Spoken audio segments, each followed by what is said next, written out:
It has been now over a month and I've been using the Magic V5 from Honor. It's a fantastic foldable and I really think it is the best so far of 2025 when it comes to foldables with what it does offer, which I'll be covering in this review along with all my pros and cons in my month of testing out and using Honor's Magic V5. So I did originally show the unboxing part in the first hands-on video that I did show you, and was all to do about showing off the thickness of it, or should I say lack of thickness, because it's a very slim device. So the weight of this being the ivory white version, it's the slimmest and the lightest, this particular model here. It's 217 grams. The others are 222 grams, still very light.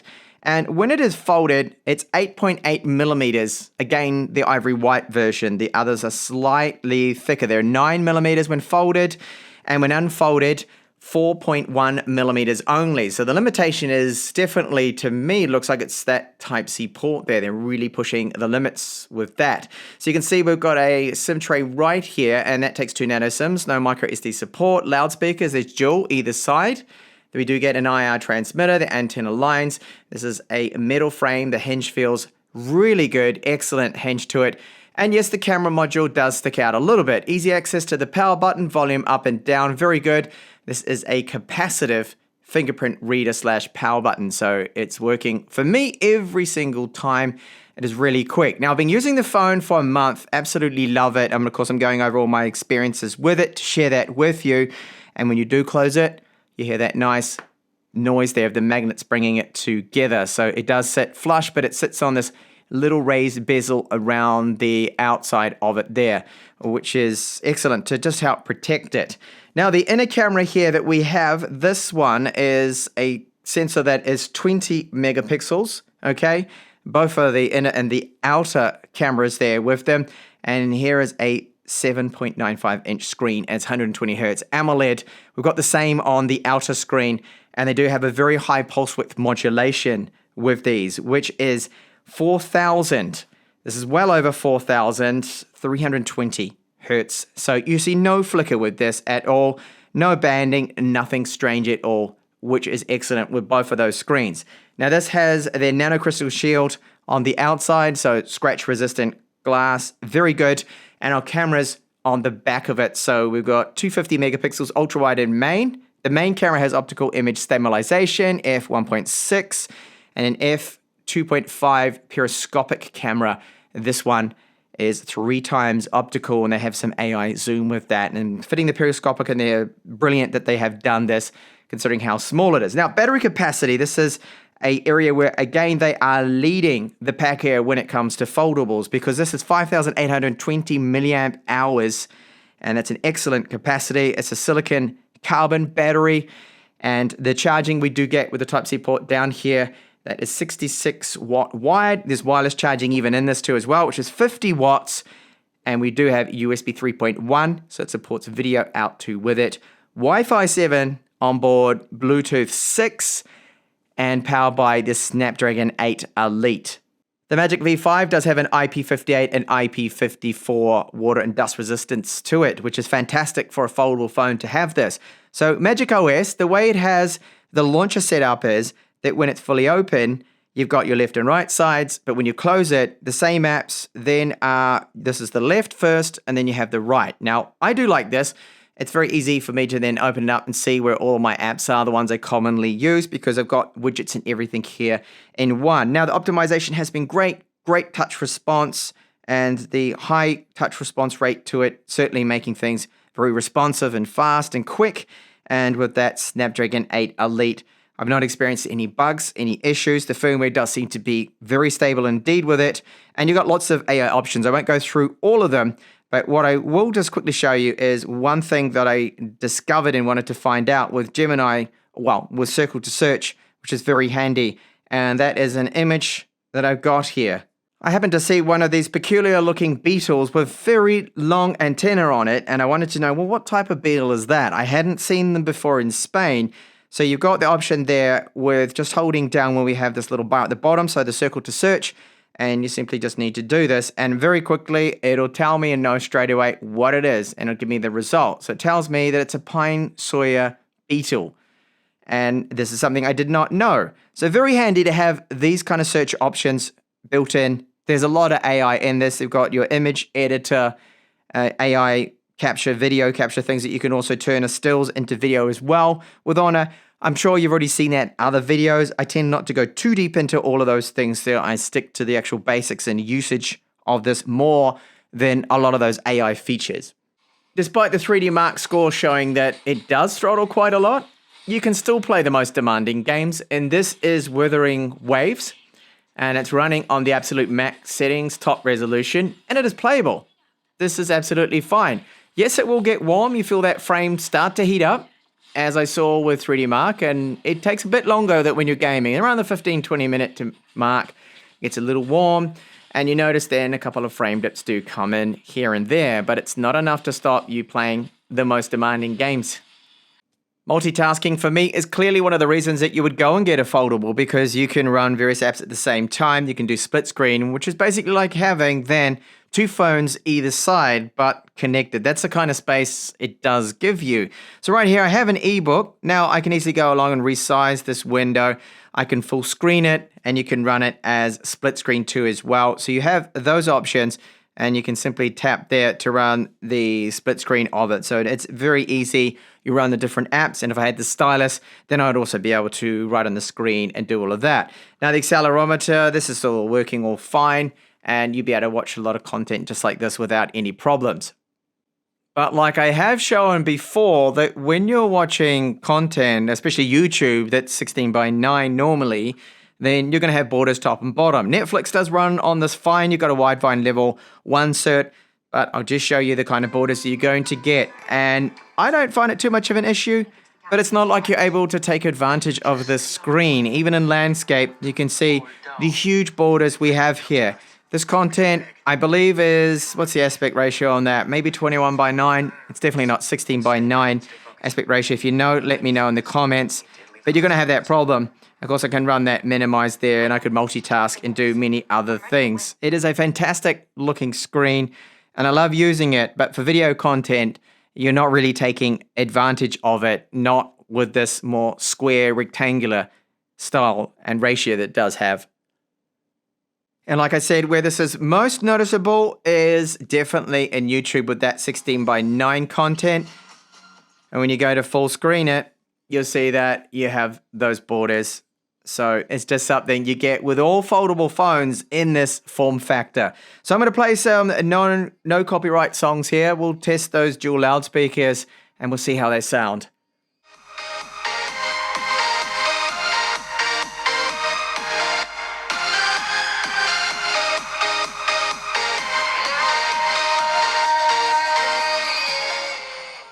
So when you do get the Magic V5 first, you've got a few bloatware applications on here. There's not a lot really compared to other brands. It's very good, and I hope that Honor continues on this path. I mean, Facebook's the only one I could say is bloatware, but yes, I know still nowadays a lot of people do use it. You've got Instagram on there too, already pre-installed, but it is good. Performance, the internal storage, so UFS 4 spec that we have, really fast. That's about as fast as most PCIe 3.0 drives. And excellent random access. I mean, look at that, over 1,500 megabytes per second for read. It's not going to slow this phone down. And it has been very smooth, really quick to load those apps, everything. Now, with the Snapdragon 8 Elite, we know performance is going to be good. This is not the top score for this particular chipset that I've seen. In your typical flagship slab-style phone, which is a lot thicker, you can see much better scores than this, around about 2.3 and upwards million points. We're almost 2.1 here. For a foldable, is excellent, very good. The GPU being the most powerful thing on board here too with it. But does it throttle? Yes, this is one of my minor complaints, and I've seen this with other foldables and even other phones, flagship slab style ones that do have this chipset will throttle quite a bit, but we're losing almost half our performance here. After about the 6 or 7 minute mark, the performance really does start to drop off there.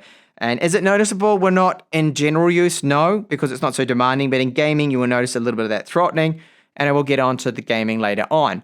You can see temperatures. We'll go from just the ambient temperature of this room, which was 25 degrees, up to 46.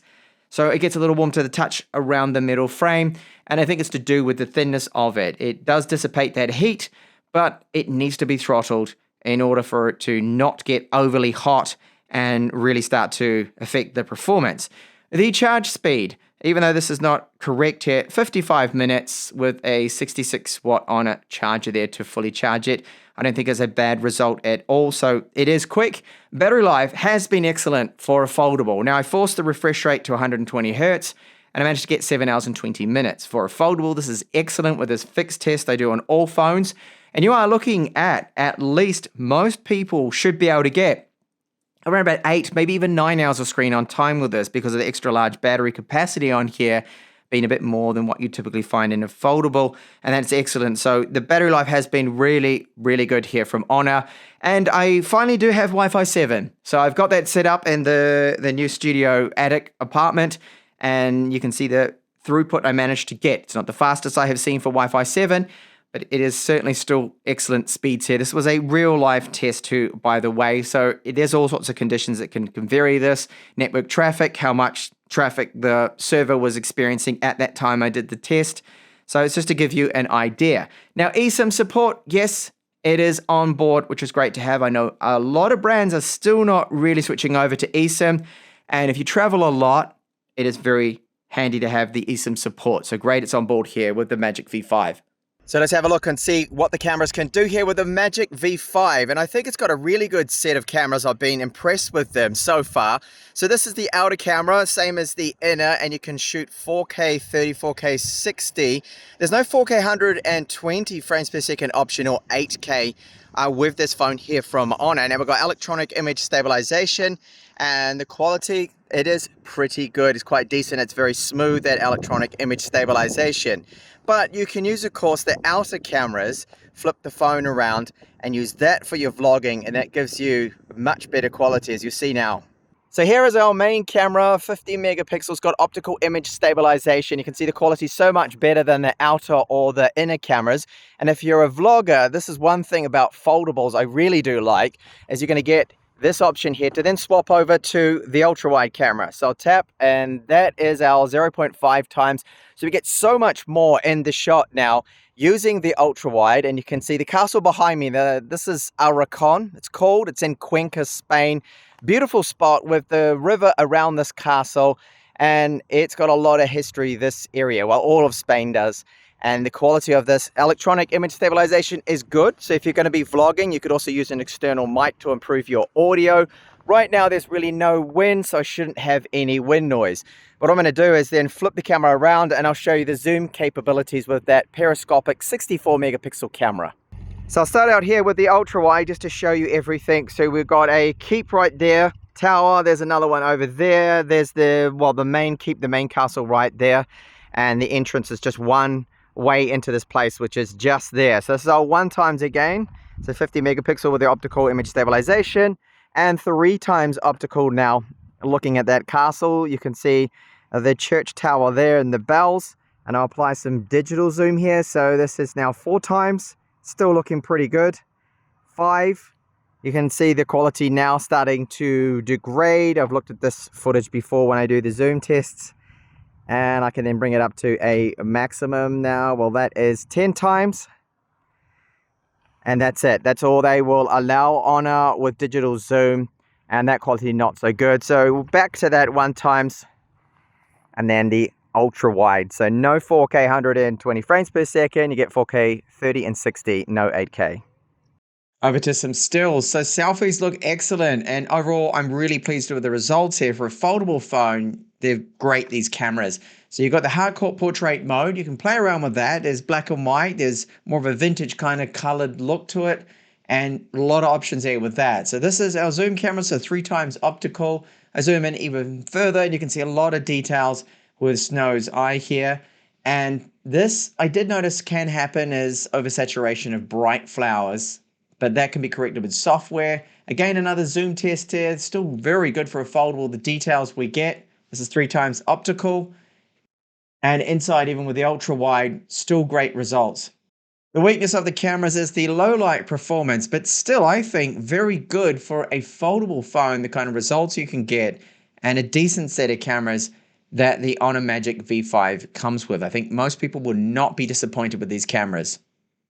After my month now of using this phone, I think Honor has an almost flawless, perfect foldable phone here. We have the stylus support. Unfortunately, I can't test that out because I don't have one. Maybe in the future I can get my hands on one and post just a shorter video on how that stylus does perform and what it's like to use. I believe it works on both the screens too, so outer and inner.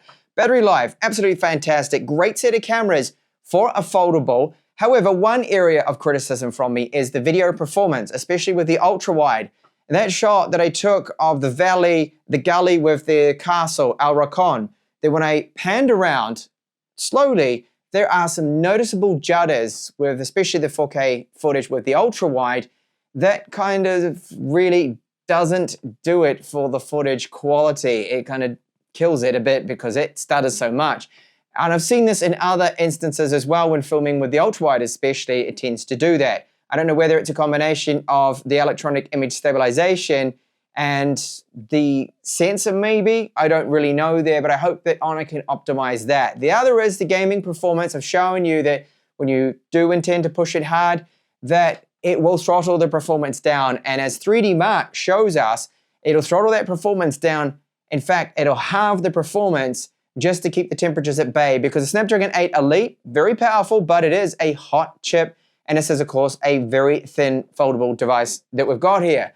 So it has the Wi-Fi 7 on board, the latest chipset too with that Snapdragon 8 Elite. We've got fast storage and the silicon carbon battery. Really good at that, 5,820 milliamp hours. So checks all boxes for me. The UI performance is very good. We've got all those AI features. If you're really into that, that is there too as well. Honor certainly has a big focus on that. And the hardcore portrait mode, I showed you a little bit of that I really love the portraits you get out of this for foldable. I think are absolutely fantastic. So it's near perfection. You can see that Honor has really refined it now with all their experience with foldable phones that we have, I think, the best foldable that you can get right now in Q3 2025. Now, I don't know the pricing of it yet. We don't know, all of us, until the actual launch event, which I am attending in London at the time of me publishing this video. I'm there right now, so I will either in the description or in a pinned comment add the price there for you so you know what it is. I've got a rough